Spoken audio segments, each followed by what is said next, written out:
Elsa. Berkatnya melimpah, berkatnya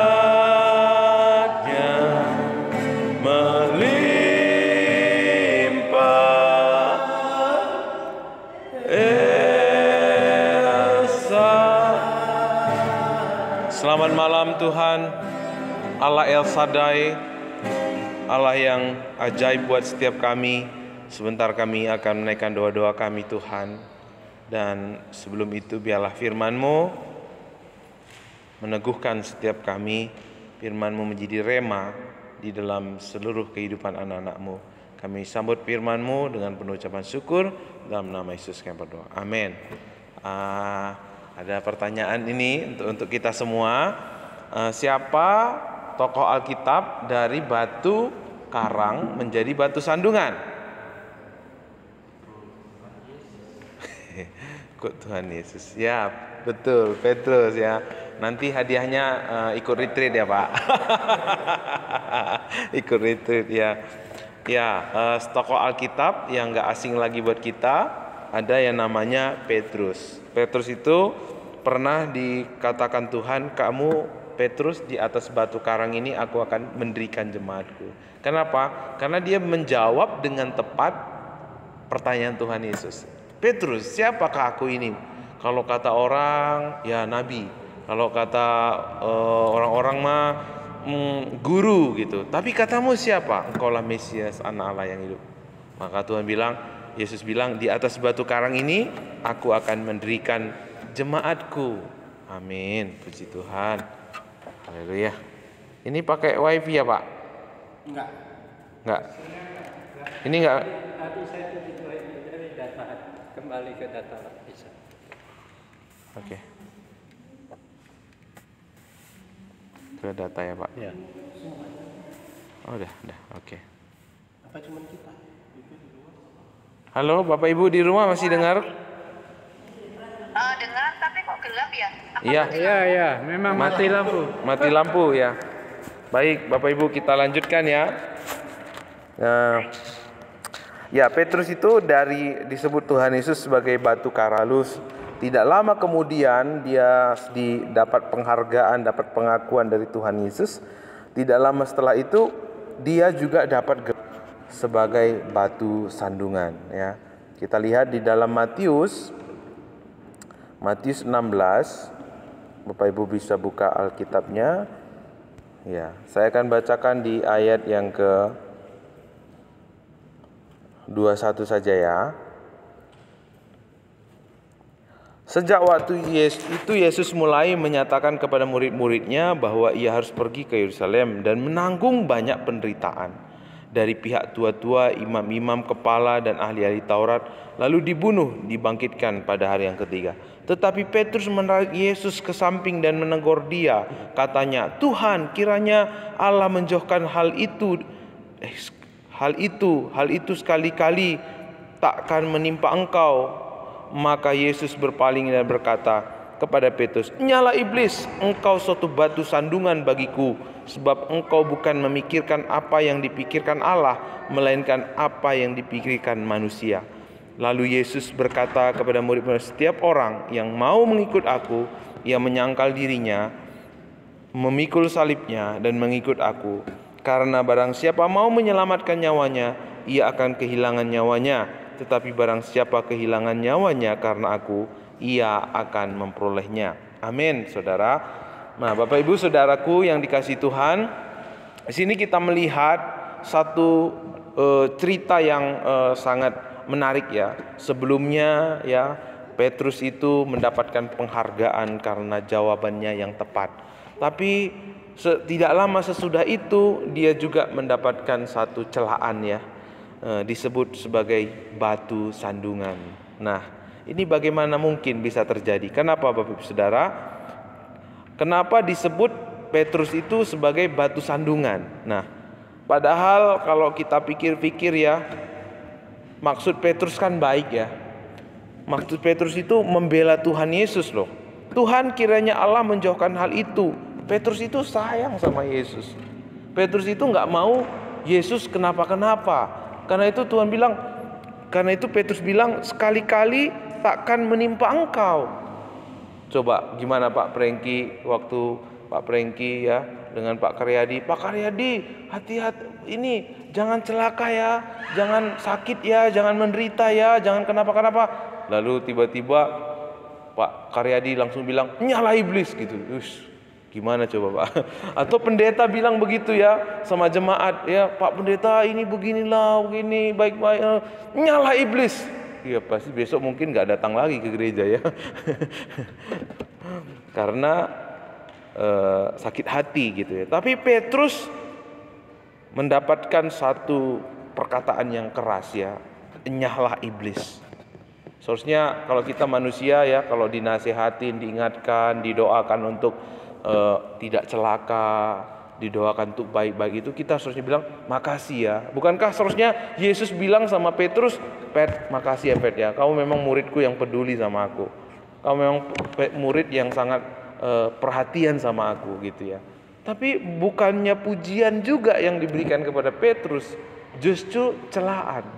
Celaannya apa? Kamu itu batu sandungan Pet gitu. Jadi apa yang dimaksud dengan batu sandungan? Apa itu batu sandungan, Jenny atau Abel? Tahu nggak apa itu batu sandungan? Batu yang membuat kita jatuh atau orang jatuh. Gara-gara batu itu kehalang jalannya. Gara-gara batu itu terkendala perjalanannya. Nah, inilah yang terjadi ketika Tuhan Yesus mau melakukan misinya. Tiba-tiba datang Petrus. Maksudnya membela Petrus. Maksudnya maksud Petrus itu membela Yesus. Maksud Petrus itu melindungi Yesus dengan caranya, dengan kekuatannya. Lalu kita lihat, nyahlah iblis, engkau suatu batu sandungan bagiku, sebab engkau bukan memikirkan apa yang dipikirkan Allah, melainkan apa yang dipikirkan oleh manusia. Kapan kita menjadi batu sandungan, Bapak Ibu? Kapan kita menjadi batu sandungan buat orang lain, buat pekerjaan Tuhan? Mungkin ada di antara kita yang bilang, waktu kita ini Pak, kita itu jadi orang Kristen yang suka minum-minuman keras. Oh, kita itu jadi, kalau ada orang Kristen yang suka berjudi, suka berbohong, ya dia udah batu sandungan itu. Tapi tahu nggak Bapak Ibu? Yang dimaksud di sini batu sandungan itu apa? Ketika kita menggunakan pikiran kita. Engkau bukan memikirkan apa yang dipikirkan Allah. Waktu kita tidak memikirkan apa yang dipikirkan oleh Allah, kita sudah menjadi batu sandungan. Waktu saudara melayani dengan pikiran saudara, saudara sudah menjadi batu sandungan. Waktu saudara memberi dengan pikiran saudara, saudara sudah menjadi batu sandungan. Waktu saudara tolong orang lain dengan pikiran saudara, dengan maksud dari diri sendiri, pikiran, tujuan dari diri sendiri, kita sudah menjadi batu sandungan. Kaget ya? Waktu saudara sibuk melayani tapi maksud, tujuan, cara dari diri sendiri, kekuatan dari sendiri, kita pasti jadi batu sandungan. Kelihatan baik, kelihatan melayani, kelihatan rajin, tapi maksud, tujuan, cara, kekuatan dari diri sendiri, kita pasti jadi satu. Inilah yang dilakukan oleh Petrus. Petrus itu mau mengikut Tuhan, mau melindungi Tuhan, mau membela Tuhan dengan kekuatannya, dengan pikirannya, dengan maksud dan tujuannya dia. Nyahlah iblis. Karena apa? Waktu kita menggunakan melayani, memberi, mengasihi, menjalani kehidupan kita, maksud, tujuan, cara, kekuatan dari diri kita, dari pikiran kita, kita sudah diambil kendali oleh iblis. Makanya dibilang batu sandungan. Bukannya mendukung misi Tuhan, tetapi menghalangi misi Tuhan. Bagaimana selama ini kita membangun keluarga kita? Bagaimana selama ini kita membangun pelayanan kita? Apakah dengan pikiran kita, maksud kita, tujuan kita? Kalau kita menggunakan pikiran kita, maka sebenarnya kita bukan sedang melayani Tuhan. Karena kita akan kembali kepada natur dosa kita. Corrupt nature kita. Ujung-ujungnya pasti bermegah. Ujung-ujungnya pasti kemunafikan dan kesombongan. Ujung-ujungnya pasti menggunakan Tuhan untuk menjadi hero ya, kelihatan hero gitu ya. Seperti Daud. Di ayat yang selanjutnya Tuhan Yesus bilang, karena barang siapa mau lalu Yesus berkata kepada murid-murid, setiap orang yang mau mengikut aku, ia harus menyangkal dirinya, memikul salibnya, dan apa saudara? Mengikut aku. Kapan kita sungguh-sungguh menjadi batu sentuhan? Kapan kita sungguh-sungguh menjadi batu karang? Melalui kita orang dibangun, melalui kita orang dikuatkan. Waktu kita mau memikul salib kita, kita mau menyangkal diri kita. Minggu yang lalu waktu Paskah saya sampaikan, Yesus itu dinobatkan menjadi raja bukan pada waktu dia melakukan mujizat, melakukan banyak pelayanan, tapi dia dinobatkan sebagai raja waktu dia mati di atas kayu salib. Ada kemuliaan dan hormat yang diterima. Demikian saudara, waktu kita mau memikul salib, mau menyangkal diri, waktu itu kita menerima kemuliaan dan hormat sebagai anak-anak kerajaan Allah. Amin. Mau memikul salib, menyangkal diri, artinya bukan lagi dengan pikiran kita, bukan lagi dengan cara kita, bukan lagi dengan kekuatan kita. Makanya tadi senang saya, Bu Riana ya, selalu dengar-dengaran pimpinan Tuhan. Selalu dengar-dengaran apa yang Tuhan mau, saudara. Tuhan bagaimana nih, ada orang baik sama saya, apa yang Tuhan mau saya lakukan. Tuhan bagaimana nih, ada orang yang tidak jahat sama saya, apa yang saya mau lakukan. Bagaimana nih Tuhan, saya mau berangkat, apa yang Tuhan mau saya lakukan di sana. Kita melatih kepekaan kita. Waktu Tuhan tuntunkan kepada kita, kita belajar untuk menaati. Waktu kita diperhadapkan dengan suatu pelayanan, waktu kita diperhadapkan dengan satu berkat atau satu tantangan, kita selalu bersekutu dengan Tuhan. Kita selalu terhubung dengan Tuhan. Ya. Ketika itu saudara, ayat 26, ayat yang ke 25, karena barang siapa mau menyelamatkan nyawanya, ia akan kehilangan nyawanya. Tetapi barang siapa kehilangan nyawanya karena aku, ia akan memperolehnya. Apa gunanya seorang memperoleh seluruh dunia, tetapi kehilangan nyawanya? Apakah hanya dapat diberikannya sebagai ganti nyawanya? Sebab anak manusia datang dalam kemuliaan Bapa, diiringi malaikat-malaikatnya. Pada waktu itu, ia akan membalas setiap orang menurut perbuatannya. Waktu kita hidup menyangkal diri, memikul salib, waktu itu kita bisa mempertanggungjawabkan hidup kita kepada Tuhan. Petrus, kita lihat dari awal dia didatangin Tuhan Yesus, dijangkau Tuhan Yesus. Petrus, ayo tebarkan jalamu ke agak tengah sedikit. Petrus nggak bilang, aku ini anak nelayan Pak, aku ini besar-besar sebagai penangkap ikan. Bapak kan tukang kayu, apa-apaan Bapak nyuruh saya ini udah 1 harian. Tapi Petrus bilang, karena engkau yang menyuruhnya. Petrus melakukan, saudara. Begitu juga waktu kita diperhadapkan dengan tuntunan Tuhan di dalam keluarga, di dalam gereja. Kadang-kadang kita nggak ngerti, apa sih? Kenapa sih kita harus komunitas? Kenapa sih kita harus PA? Kenapa sih kita harus begitu?